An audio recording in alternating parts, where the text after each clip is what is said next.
मुकाबला और तकाबुल हो, जब वहां पे उंगली उठाई जाए तो पहले अपने 80 साल को आप देख लीजिए, जहां बैठ के नमाज पढ़ रहे हैं, अपने 90 साल को आप देख लीजिए। 90 साल में आप खड़े होने की ताकत नहीं रखते, और 90 साल की उम्र में पूरी उम्मत को खड़ा रखने की वो ताकत रखता है।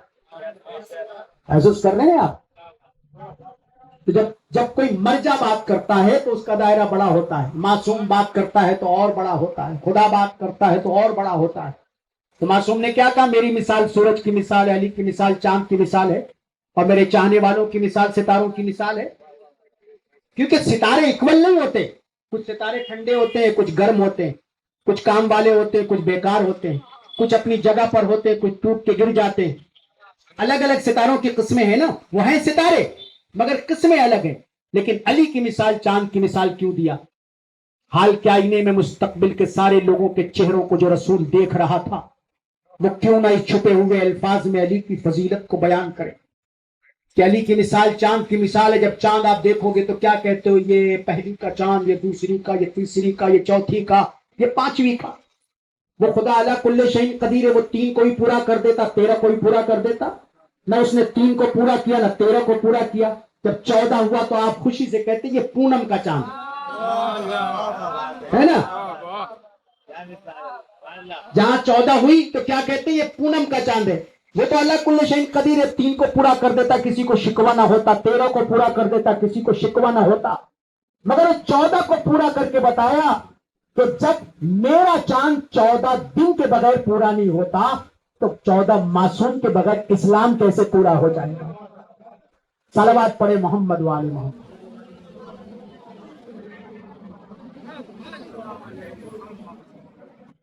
14 मासूम के बगैर, ये मासूम मजहरे जाते इलाहिया हैं।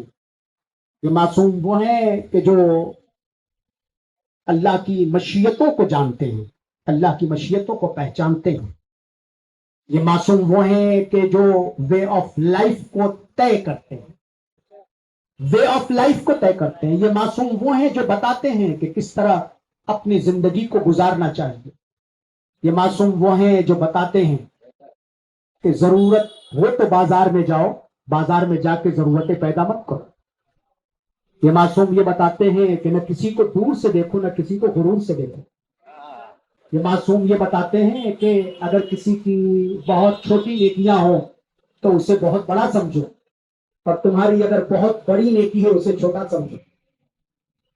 मासूम बिस्तर की करवट से लेकर चादर की सिलवट तक सब कुछ मासूम ने डिस्कस कर दिया है, सब कुछ बता दिया है, कुछ बाकी है नहीं, कुछ बाकी नहीं है। हत्ता कि आप पानी खड़े हो के कब पिएंगे और बैठ के कब पिएंगे ये भी बता दिया गया है, ये भी बता दिया गया है, मासूम ने बता दिया। देखिए कहा खुदा ने और खुदा के मासूम ने कहा है कि कोई भी चीज अल्लाह अबस पैदा नहीं करता, बेकार पैदा नहीं करता। ठीक है, कोई चीज बेकार पैदा नहीं करता, किसी न किसी चीज की वजूहात होती है। अब देखो बच्चा जब पैदा होता है तो उसके साथ एक गोश्त का लोथड़ा होता है जिसे हम भारतीय भाषा में नार कहते हैं। ठीक है, बहुत ही आसानी से आपको समझा रहा हूं। जो लोग शक करते हैं, जो लोग अपने दिमाग को डालते हैं, जो लोग ये सोचते हैं कि ये क्या है, क्यों है, कैसे है, किस वजह से, ठीक है, तो आप एक जमाने में क्या होता था कि नार को कट कर दिया जाता था, आज भी कट किया जाता है। मगर आज की इल्मी दुनिया में जब साइंस ने डेवलप किया तो उस नार को कट नहीं किया जाता, उसका एक बाकायदा बैंक है जिस बैंक का नाम है, और इसको जो नाम दिया गया है वो life cell and steam cell दिया गया है। क्या नाम दिया गया है? Life cell and steam cell नाम दिया गया है। क्योंकि दुनिया में बहुत ऐसी बीमारी नहीं पैदा होगी कि जिस बीमारी का कोई इलाज नहीं होगा, मगर उस इलाज को अल्लाह ने इस नार के टुकड़े में रखा है। महसूस कर रहे हैं? जिसे हम फेंक दिया करते थे, अल्लाह ने उस बीमारी का इलाज इसमें रखा है। तो यहां अभी भी लोगों के समझ में ना आए तो अक्ल पर मातम है कि भाई तुम्हारे जिस्म में तुम्हारे लिए जब दवा हो सकती है तो करबला की खाक में शफा नहीं हो सकती। सलावत पढ़े मोहम्मद वाले मोहम्मद।